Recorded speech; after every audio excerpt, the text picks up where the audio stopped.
मोहिंजोदड़ो वादी सिंध की कदीम तहजीब का एक अहम मरकज़ ये लाड़काना से 20 किलोमीटर दूर और सखर से 80 किलोमीटर जनूब मगरिब में वाक़ है। जे वादी सिंध के एक और अहम मरकज़ से 400 मील दूर है। ये शहर 2600 कबले मसीह में मौजूद था। सिंध की कदीम और अजीम तहजीब बनाम मोहिंजोदड़ो सदियों से आज भी कायम है और फ़न तामीर और तारीख़ के दिलदादा लोगों को अपनी तरफ मतवज्जह करती है। सिंध की मुकामी ज़ुबान में इसे मोइंजोदड़ो जबकि उर्दू में मोहिंजोदड़ो कहा जाता है, जिसका मतलब है मुर्दों का टीला।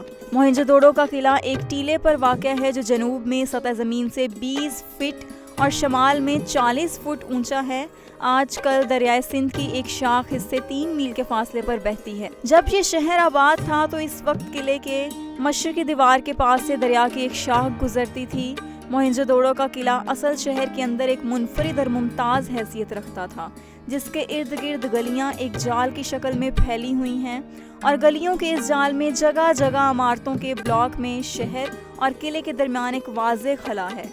हो सकता है किले के इर्द गिर्द वसी और गहरी खंदक हो जिसमें पानी छोड़ा गया हो या फिर दरिया का पानी लाया गया हो, या कुदरती तौर पर दरिया की एक शाख ने उसको जजीरे की शक्ल में घेर रखा हो। ये बातें महज कयास ही हैं। मोहिंजोदड़ो जैसा आलीशान शहर जिसके मकानात पुख्ता, मजबूत और 2-3 मंजिला ऊंचे थे, साथ ही वहाँ सड़कें और बाजार कायम थे, तो इस शहर खामोशियों के बाशिंदों की ज़िंदगी और रवाज व आदात सांचे में ढली हुई मालूम होती हैं। ये अजीब बात है कि मोहिंजोदड़ो के वो आसार जो सबसे ज़्यादा गहराई में हैं, सबसे ज़्यादा तरक्की का पता देते हैं, जिसका मतलब यही है कि इंसानी तहजीब के सारे मामलात सदियों पहले अमल में आ चुके थे और ये बुनियादी तरक्की यहाँ तो बहुत आगे निकल गए या फिर ख़त्म होते चले गए।